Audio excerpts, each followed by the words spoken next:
welcome back to another Swift tutorial.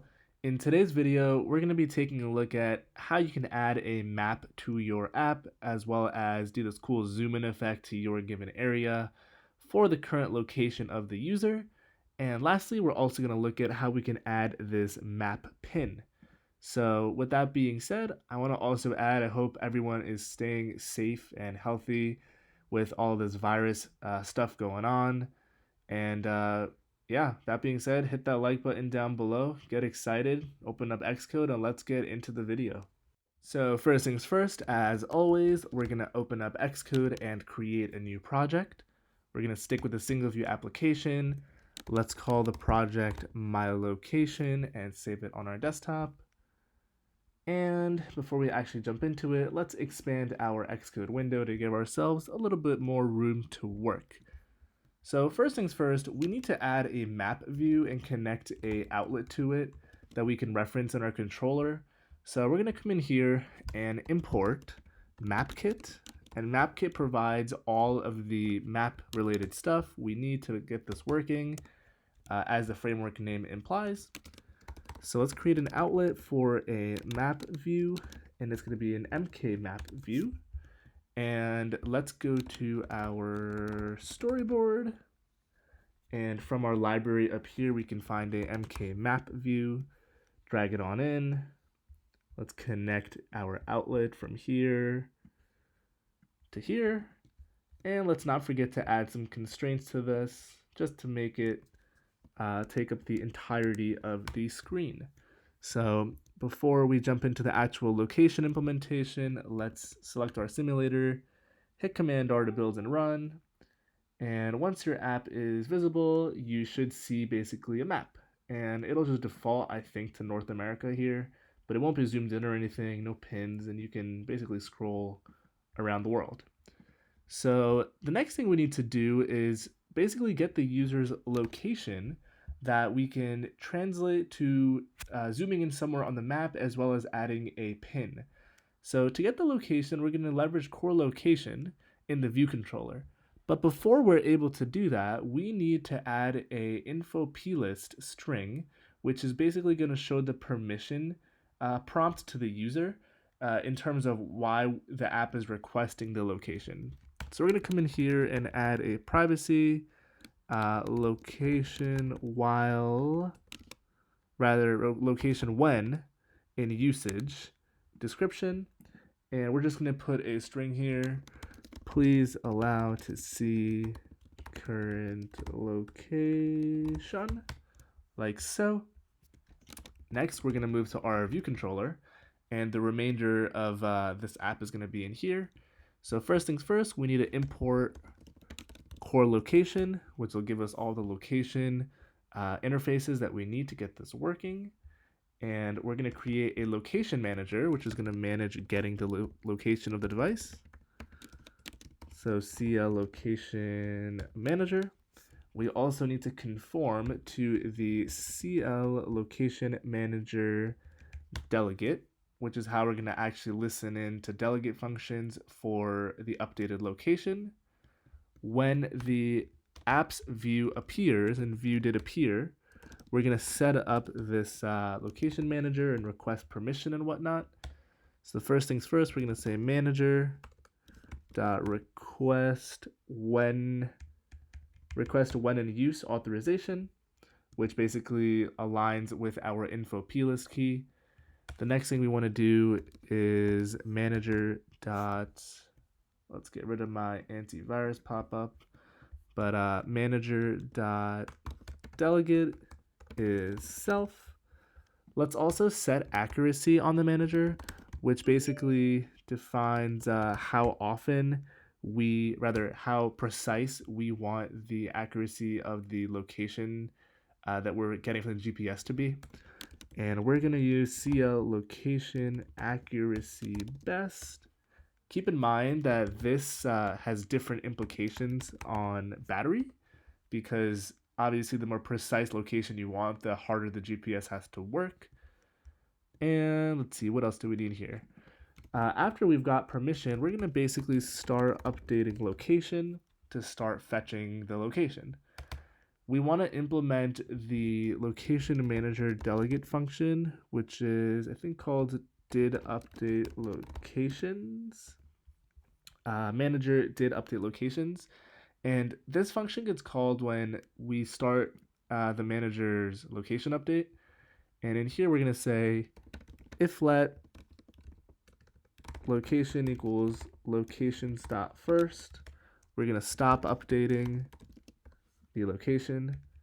And let me zoom out. So this locations parameter up here is where the manager will send in an array of locations as it changes. So we're just going to grab the first location that we get because we're on a simulator. And after we have at least one location, we're just going to stop its updates. And we're going to call a function along the lines of render and pass in this location. But we're going to spell it correctly. So let's create this render function, which is going to take a parameter of a CL location. And in here, we're going to actually do the magic of zooming in our map to the particular area, as well as adding a pin. So to zoom in the map to the given area of the location, we are going to set the map's region. So we're going to say map view, set region, and the region takes a region and a animated. We're going to create these parameters in separate variables just to make it more readable. And this is a MK coordinate region, which gets initialized with a coordinate 2D and a span. And we are going to create both of these above as well. We're going to call this one coordinate and span. So the coordinate is going to be a CL location coordinate 2D. And we're going to initialize this with a latitude and a longitude. We're going to grab these actual parameters from this other parameter that we send in. So it'll be location.coordinate.latitude. This one will be location.coordinate.longitude. And now we need to create the span, which is a MK coordinate span, like so. And this gets created with a delta for latitude and longitude. And this is actually pretty important. So we're going to do 0.1 and 0.1. But what this basically is telling the map is how much of a span, like from a bird's eye view of the map, do you want to show for this longitude and latitude.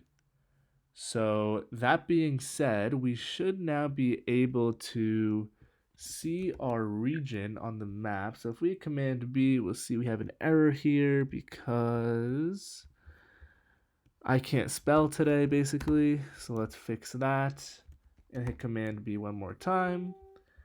And let's open up our simulator, hit command R to build and run. And like so, we should see our simulator zoom in on the map to our current location. If you don't see this happening, it's because you don't have a debug location set in your simulator.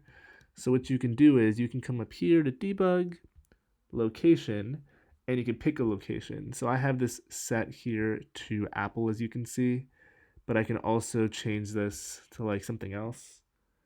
And if we relaunch the application, you'll see it'll zoom in elsewhere. So cool. So let's add in the map pin, and that will basically round out this video. So adding a map pin is also super simple. Apple has this notion of map annotations. Anything that you want to put on the map, whether it's a pin or some other like annotating thing. So like for example, Google Maps has little blobs on the map that show information about the location, like a rating or something. We need to add a MK annotation, and there's a variety of them that we can add. For a pin, we're going to add a MK point annotation, and all we need to set on it is its coordinate, which is also a CL location coordinate 2D. So we're just going to add, use this parameter to assign it. And lastly, we're going to say map view set add annotation, and we're just going to pass in the pin. So let's zoom out, hit Command R to build and run, and see what we get. So cool, we zoom in, there is our pin, and we can tap it and it'll blow up like that. It'll enlarge. And let's try a different location up here. Let's see, debug, location. All of these are Apple, which are like California rather, if I'm not mistaken. Let's try custom. I guess I can put in any longitude and latitude. So let's put I don't know, let's put something random in. Let's do like 20 and 53. Hopefully that's not in the middle of the ocean. And let's say Command R. Let's see where that takes us. Of course, we're still on the West Coast. But you guys get the point. So this is basically how you can firstly add a map to your app, zoom into a given region and location with the device's current location, as well as show a pin at that position. So thank you so much for watching. If you haven't done so already, make sure you hit that like button and subscribe if you're new. Comment, did you have any issues with this implementation? Is there anything in addition that you want to see? Do you find this useful in your app? So on and so forth. I will catch you guys in the next video.